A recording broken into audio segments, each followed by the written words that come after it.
संघर्षों के आगे न झुकने वाला अखंड अमर योद्धा हूं। भारत का इतिहास आध्यात्मिकता, धर्म, सत्य, वीरता और निष्ठा की दिव्य ऊर्जा का भंडार है और इससे ही उत्पन्न होते हैं धर्म की स्थापना और लोक कल्याण से प्रेरित अनगिनत अमर योद्धा। यह है हमारे प्रेरणा स्रोत और गौरव गाथा के सुनहरे पन्ने। मैं उसी दिव्य ऊर्जा से जन्मा भारत भूमि का अमर योद्धा हूं और मैं आप सभी का हार्दिक अभिनंदन करता हूं। तेज और ज्ञान का उपासक भारत, अस्त्र और शस्त्र का उपासक भारत, यह धरोहर है पराक्रम की, वीरता की, शौर्य की। मैं आज आपको इन्हीं गौरव गाथाओं के कुछ लम्हों से अवगत कराऊंगा जो अनादिकाल से आने वाली पीढ़ियों के लिए प्रेरणादायक बन गई है। रामायण 6000 बरस पूर्व लड़ा गया भारत का पहला अंतरराष्ट्रीय युद्ध है। भारतीय युद्ध नीति की नींव है रामायण। राजनीति और रणनीति का आदर्श है रामायण। भौतिक रूप के साथ मनोवैज्ञानिक युद्ध का दर्शन है रामायण। श्री राम ने अयोध्या से दूर कुशलता से सुग्रीव की वानर सेना के साथ संधि करके अपनी सेना का संगठन किया और उसे मानसिक और शारीरिक रूप से तैयार किया। अपने लक्ष्य को कायम रखते हुए यह भी सुनिश्चित किया कि उनके पास पर्याप्त शस्त्र और साधन हो। नल और नील नामक तंत्रज्ञ की सहायता से गहरे समुद्र में राम सेतु बनाकर लंका तक पहुंचने की योजना बनाई। हनुमान ने गुप्तचर के रूप में महत्वपूर्ण भूमिका निभाई। उन्होंने न केवल सीता माता का पता लगाया बल्कि रावण की सेना की शक्ति और कमजोरियों की जानकारी भी प्राप्त की। रावण का बल टूटता गया और अंततः श्री राम की रणनीति विजयी हुई। 3000 साल बाद ऐसा ही एक और महायुद्ध हुआ। महाभारत भारतीय युद्ध तंत्र की पहचान है।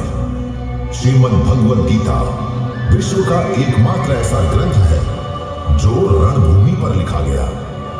मैंने कुरुक्षेत्र पर अर्जुन और कर्ण जैसे महान योद्धाओं का दर्शन किया। इस युद्ध के लिए ऐसे दिव्य अस्त्रों की खोज की गई जिन्होंने युद्ध का परिणाम और परिमाण भी बदल दिया।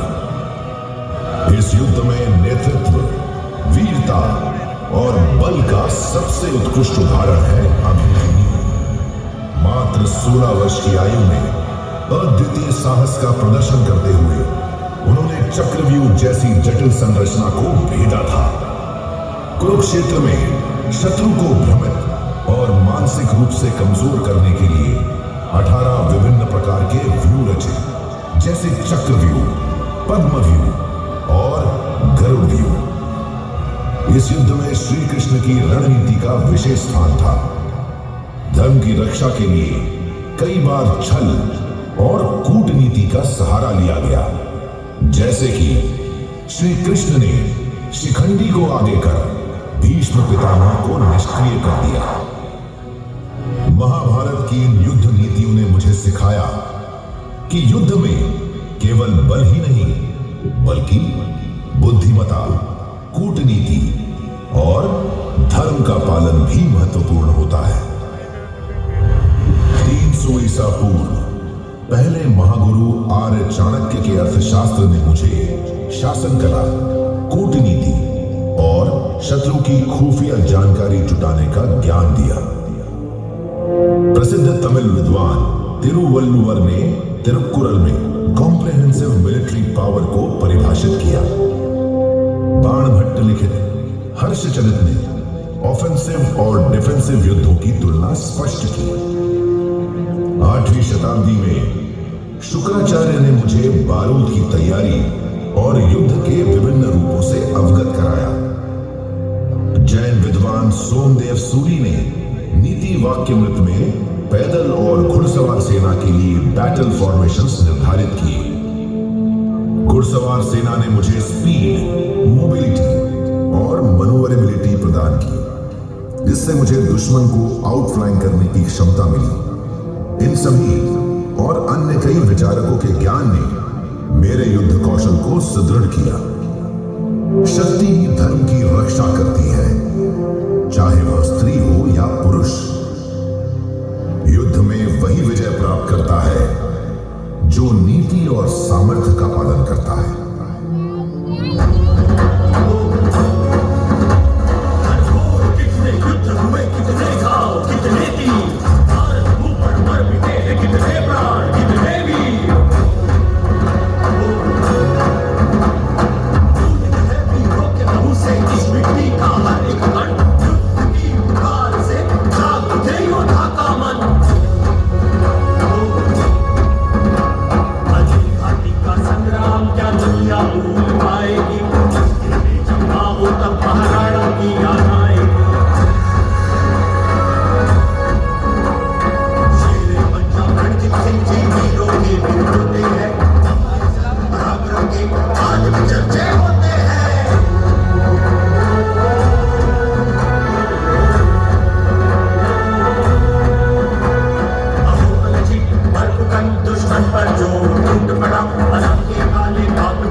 भविष्य के साथ जोड़ रही है। इस अभियान का नाम है प्रोजेक्ट उद्भव, जिसका उद्देश्य भारतीय सेना को न केवल तकनीकी रूप से सक्षम करना है, बल्कि सांस्कृतिक और सामरिक विरासत से प्रेरणा लेकर रणभूमि में अपनी अलग पहचान बनाना भी है। यह अभियान भारतीय सेना को विजय पथ पर ले जाएगा। युद्ध की कथा पुरानी है, वीरों का संघर्ष अविरत चलता रहता है। धर्म, शक्ति, विज्ञान समय के साथ बदलते हैं। प्राचीन काल में युद्ध बाजुओं की ताकत पर आमने सामने खेले जाते थे। यह हैंड टू हैंड कॉम्बैट का दौर था। नजदीकी संघर्ष यानी CQB ही एकमात्र जरिया था। हाथों में तलवारें, भाले, धनुष्यबाण आ गए। यह पैदल सेना का युग था। बढ़ती जीवन गति के साथ कैवलरी फोर्सेस का उपयोग शुरू हुआ और हाथियों का समावेश यह भारतीय युद्ध की विशेषता है। स्पीड और स्ट्राइकिंग पावर ने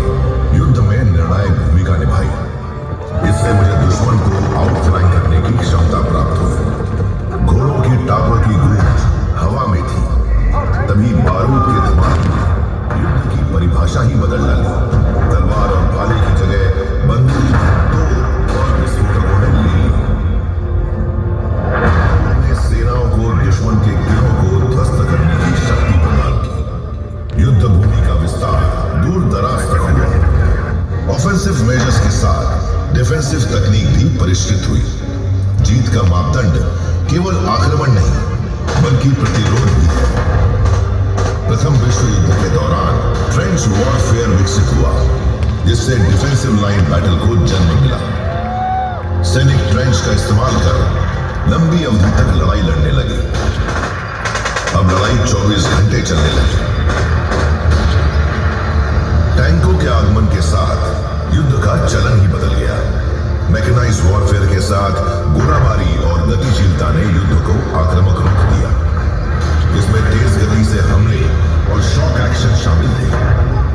मनोवर वॉरफेयर का दौर आया, जिसका उद्देश्य दुश्मन के कमजोर बिंदुओं को निशाना बना के उसके डिफेंस को तेजी से भेदना और बर्बाद करना था। मैं अब भारतीय सेना के रूप में एक नए युग में प्रवेश कर रहा था और आधुनिक युद्ध कला में तकनीक का कुशल उपयोग करते हुए त्वरित और निर्णायक अभियानों की नींव रख रहा था। 15 अगस्त 1947 हिंदुस्तान ने अपनी स्वतंत्रता का परचम लहराया।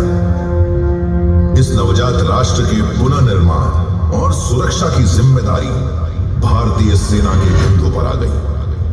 श्री राम से लेकर छत्रपति शिवाजी महाराज तक और मंगल पांडे, भगत सिंह से लेकर आजाद हिंद सेना तक सभी गुण समेटे मैं विजय पथ पर चल पड़ा, भारतीय सेना का अजेय सैनिक। मेरे जीवन को उद्देश्य मिला, सेवा परमो धर्म। आज मैं अपनी गौरव गाथा गर्व से गा रहा हूं। समर्थ भारत सक्षम सेना के गीत गुनगुना रहा हूं। आजादी के बाद से अब तक भारतीय सेना ने कई युद्ध लड़े हैं, लेकिन आजाद भारत के वे 4 युद्ध कभी भुला नहीं पाऊंगा, जिन्होंने मेरी सेना को 4 शौर्य गाथाएं दी। चलो मैं आपको उन रणभूमि पर ले चलता हूं। पहला है बड़गाम का युद्ध। नवंबर 1947 का समय। कश्मीर की वादियों में तनाव चरम पर था। विभाजन के बाद पाकिस्तान ने ऑपरेशन गुलमर्ग योजना बनाई, जिसके तहत कबायली लड़ाकों और पाकिस्तानी सेना ने श्रीनगर पर कब्जा करने की साजिश रची। बडगाम श्रीनगर के पास एक स्ट्रैटेजिक लोकेशन थी, जिसे पाकिस्तान ने निशाना बनाया। अगर दुश्मन इस क्षेत्र पर कब्जा कर लेता तो श्रीनगर और वहां का हवाई अड्डा भी उनके हाथों में चला जाता, जिससे कश्मीर की सुरक्षा गंभीर संकट में पड़ जाती। दुश्मन ने 22 अक्टूबर 1947 को हमला किया। 27 अक्टूबर को 1 सिख की पहली टुकड़ी श्रीनगर एयरफील्ड पर इंडियन एयरफोर्स की मदद से पहुंची। 2 नवंबर को सूचना मिली कि दुश्मन बडगाम के पास एकत्रित हो रहा है। ऐसी चुनौतीपूर्ण स्थिति में भारतीय सेना को आदेश मिला कि किसी भी हालत में बडगाम को दुश्मन के हाथों में नहीं जाने देना है। मेजर सोमनाथ शर्मा की कंपनी बडगाम की सुरक्षा में तैनात थी। दुश्मन ने बड़ी संख्या में अपने कबायली लड़ाकों और सेना को एकत्र कर भारतीय सेना पर अचानक हमला किया। दुश्मन 3 दिशाओं से घेर चुका था, लेकिन मेजर सोमनाथ ने बिना डरे अपनी कंपनी को संगठित किया और दुश्मन पर जवाबी हमला शुरू किया। उनके अदम्य साहस और नेतृत्व ने उनकी कंपनी के सैनिकों को प्रेरित किया कि वे आखिरी गोली और आखिरी सांस तक लड़े। इस दौरान एक मोर्टार के हमले में मेजर सोमनाथ गंभीर रूप से घायल हो गए और वीर गति को प्राप्त हुए। ब्रिगेड मुख्यालय को दिया गया उनका अंतिम संदेश आज भी मेरी आत्मा में गूंजता है और मुझे प्रेरित करता है। दुश्मन हमसे केवल 50 गज की दूरी पर है, संख्या में हमसे बहुत कम है। मैं 1 इंच भी पीछे नहीं हटूंगा, बल्कि आखिरी गोली तक लड़ूंगा। उनकी अद्वितीय वीरता और बलिदान के लिए उन्हें मरणोपरांत परमवीर चक्र से सम्मानित किया गया। इस लड़ाई में सिपाही दीवान सिंह का योगदान भी अविस्मरणीय है। उनकी वीरता के लिए उन्हें मरणोपरांत महावीर चक्र से सम्मानित किया गया। बड़गाम की लड़ाई भारतीय सेना की सामरिक सूझबूझ, इंडियन एयरफोर्स के तालमेल, धैर्य और अड़िग साहस का उत्कृष्ट उदाहरण है।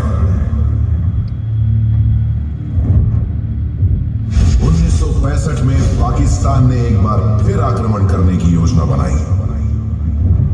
इस युद्ध की शुरुआत ऑपरेशन जिब्राल्टर से हुई, जो जम्मू एंड कश्मीर में लॉन्च किया गया। इसका भारतीय फौज ने मुंह तोड़ जवाब दिया। इस ऑपरेशन के विफल होने पर पाकिस्तान ने दूसरी योजना बनाई, जिसे ऑपरेशन ग्रैंड स्लैम का नाम दिया गया, जिसके जवाब में भारतीय पश्चिम कमान ने आक्रामक कार्यवाही की। सितंबर 1965 में लाहौर सेक्टर में भारतीय सेना की सफलताओं से बौखलाए पाकिस्तान ने भारत पर बड़े स्तर पर आक्रमण की योजना बनाई, जिससे पंजाब का एक बड़ा हिस्सा अमृतसर सहित भारत से कट जाता। खेमकरन के पास स्थित असल उत्तर का क्षेत्र इस बड़े संघर्ष का मुख्य केंद्र बना। पाकिस्तान ने खेमकरन सेक्टर में आर्मर्ड और इन्फेंट्री डिवीजन से हमला किया। भारतीय सेना पूरी तरह तैयार थी। हमले को रोकने के लिए भारतीय सेना ने एक अनोखी और मजबूत डिफेंसिव स्ट्रैटेजी को अपनाया, जिसका नेतृत्व ब्रिगेडियर थॉमस के थियोगराज और मेजर जनरल गुरबख्श सिंह ने किया। असल उत्तर को केंद्र में रखते हुए हॉर्स शू के आकार में प्रतिरक्षात्मक व्यू बनाया गया। साथ ही रात में भारतीय सेनाओं ने बीज के खेतों में पानी भर दिया और गन्ने के खेतों में भारतीय टैंकों ने पोजीशन ले ली। पाकिस्तान के आर्मर्ड डिवीजन के टैंक, जिनमें मुख्य रूप से विश्व के सबसे आधुनिक पैटर्न टैंक शामिल थे, उस इलाके में फंस गए। यह निर्णायक साबित हुआ और भारतीय सेना के टैंकों ने इसका भरपूर फायदा उठाया और टैंक वर्सेस टैंक बैटल में पाकिस्तान के 100 से ज्यादा टैंक नष्ट कर दिए। ये लड़ाई इतिहास के सबसे बड़े टैंक युद्धों में से एक थी। इस ऑपरेशन में 4 ग्रेनेडियर्स के CQMH अब्दुल हमीद ने असाधारण वीरता का परिचय दिया। उनके अदम्य साहस और बलिदान के लिए उन्हें मरणोपरांत परमवीर चक्र से सम्मानित किया गया। 1971 में भारत ने अत्याचारों से डूबे पड़ोसी ईस्ट पाकिस्तान की मदद करने का निर्णय लिया। पूर्वी मोर्चे पर भारतीय सेना की सफलता ने पाकिस्तान को बौखला दिया था। ऐसे में पाकिस्तान ने पश्चिमी मोर्चे पर आक्रमण किया ताकि ईस्ट पाकिस्तान मोर्चे पर भारतीय सेना के प्रयासों को कमजोर किया जा सके। राजस्थान से सर क्रीक और पूर्वी तट से पश्चिमी तट के 41% विशाल भूमि क्षेत्रफल की सुरक्षा के लिए दक्षिणी कमान पूरी तरह तैयार थी। दुश्मन ने लोंगेवाला पोस्ट पर आक्रमण किया, जिसका उद्देश्य पहले रामगढ़ और फिर जैसलमेर पर कब्जा करना था। लोंगेवाला में 23 पंजाब रेजिमेंट की अल्फा कंपनी तैनात थी, जिसका नेतृत्व मेजर कुलदीप सिंह चांदपुरी कर रहे थे। वो जवानों, पाकिस्तानी सेना के 40 तो ज्यादा टैंक और हजारों सैनिक हमारी लोंगेवाला पोस्ट से हमला करने वाले ने।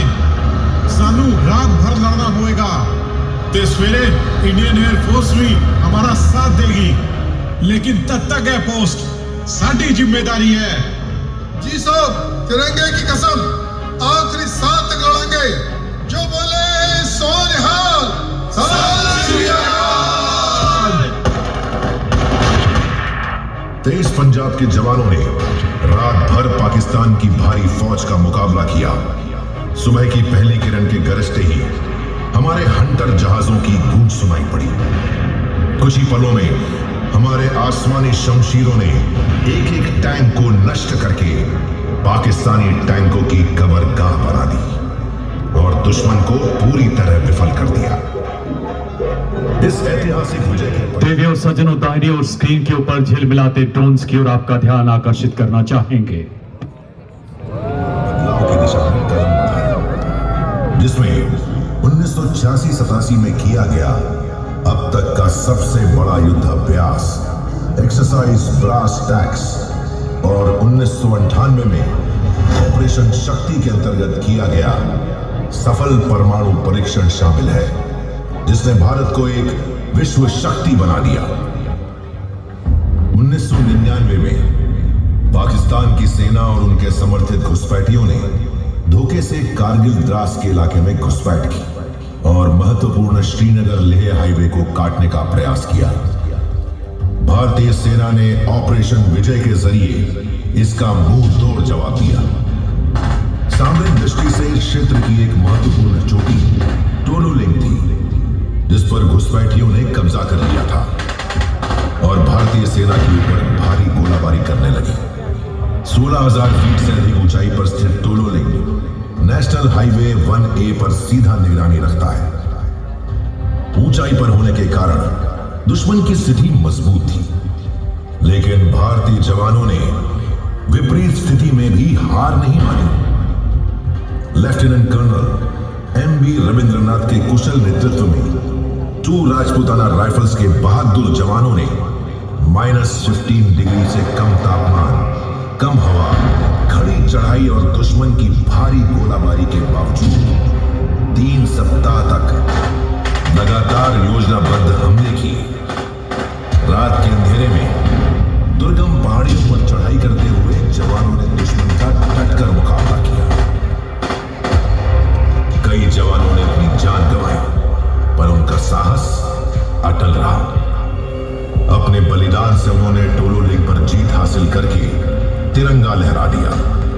कारगिल युद्ध में भारतीय सैनिकों ने युद्ध की क्लिफ चॉप असॉल्ट पद्धति का प्रयोग किया और खड़ी चढ़ाई पर सीधे चढ़ गए। ऊंचाई पर बैठे आश्चर्यचकित शत्रु पर आक्रमण कर उन्हें नष्ट कर दिया। कारगिल युद्ध के विजय ने भारतीय सेना की बहादुरी और अतुलनीय नेतृत्व का पूरे विश्व में डंका बजवा दिया।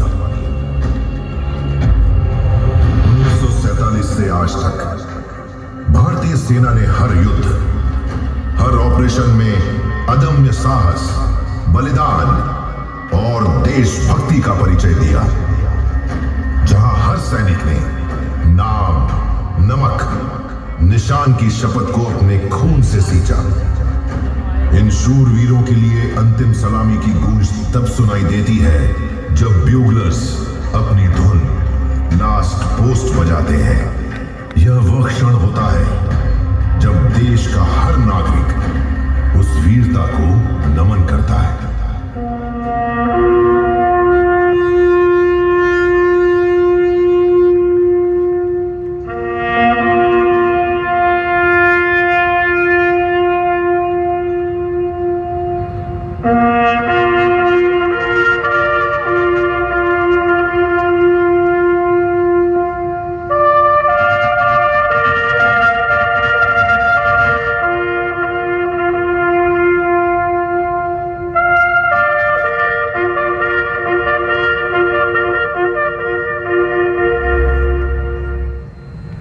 सियाचिन से लेकर राजस्थान के विशाल रेगिस्तान तक भारतीय सेना हमारे देश की अखंडता और संप्रभुता की रक्षा के लिए दृढ़ता से खड़ी है। इसकी एक झलक देखें। भू राजनीतिक समीकरणों और युद्ध के क्षेत्रों में बदलाव ने सुरक्षा की नई और जटिल परिभाषाएं गढ़ी हैं और भारतीय सेना इन चुनौतियों का सामना करने के लिए लगातार विकसित हो रही है। नवीनतम टेक्नोलॉजीज और उपकरणों को तेजी से शामिल किया जा रहा है। डिसरप्टिव टेक्नोलॉजीज का उपयोग करके रणनीतियों को नया रूप दिया गया है। इस समावेशन ने भारतीय सेना को मल्टी डोमेन ऑपरेशंस के लिए सक्षम बनाया है, चाहे वो लैंड, सी, एयर, स्पेस या साइबर हो। जॉइंटमैनशिप के सिद्धांत पर वायुसेना और नौसेना के साथ इंटर सर्विस सिनर्जी पर जोर दिया जा रहा है। इसका उत्कृष्ट उदाहरण इंडियन पेनिनसुलर रीजन में उभरती चुनौतियों का मुकाबला करने के लिए भारतीय सेना की दक्षिणी कमान तथा वायु और नौसेना कमानों के बीच बढ़ता सहयोग और समन्वय है। आत्मनिर्भर भारत इनिशिएटिव के तहत भारतीय सेना अब हथियारों और उपकरणों के निर्माण की ओर तेजी से बढ़ रही है। नारी शक्ति का योगदान भारतीय सेना को मजबूती दे रहा है। United Nations peace keeping mission में भारतीय सेना का योगदान उल्लेखनीय रहा है। सेना ने कई देशों के साथ संयुक्त सैन्य अभ्यासों के माध्यम से भी अपनी विश्वसनीयता स्थापित की है। हाल ही में दक्षिणी कमान के तहत संपन्न हुए एक्सरसाइज युद्ध अभ्यास और एक्सरसाइज मित्र शक्ति इसके उदाहरण है। भारतीय सेना बाढ़, भूकंप या अन्य प्राकृतिक आपदाओं में डिजास्टर रिलीफ ऑपरेशंस में सबसे आगे रही है। वायनाड और तेलंगाना में की गई त्वरित कार्रवाइयां इसका प्रमाण है। सेना ने सीमावर्ती क्षेत्रों में कई बुनियादी ढांचे जैसे सड़कें, पुल और अन्य सेवाओं का निर्माण किया है। सेना ने बड़े पैमाने पर वृक्षारोपण अभियान सफलतापूर्वक चलाए और कार्बन फुटप्रिंट को कम करने की दिशा में कई कदम उठाए। सेना के कई जवानों ने अंतर्राष्ट्रीय खेल मंचों पर देश को गौरवान्वित किया है और अंतर्राष्ट्रीय एडवेंचर एक्टिविटीज में अपनी उपस्थिति दर्ज कराई है। भारतीय सेना का लक्ष्य विकसित भारत 2047 के सपने को साकार करना है। सेना अब सिर्फ देश की सीमाओं की रक्षा ही नहीं कर रही है, बल्कि दुनिया भर में भारत की ताकत, साहस और तकनीकी उत्कृष्टता का प्रतीक बन गई है।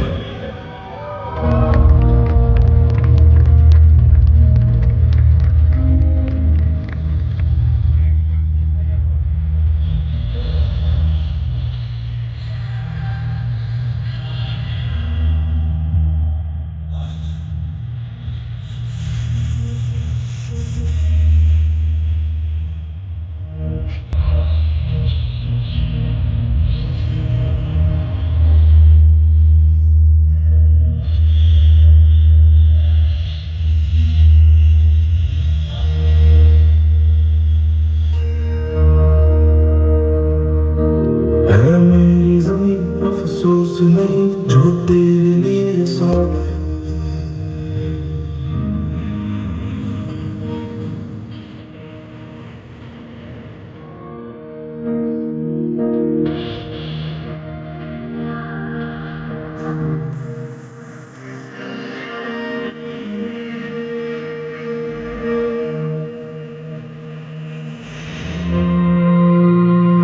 तेरी मिट्टी में मिल जावा गुल बन के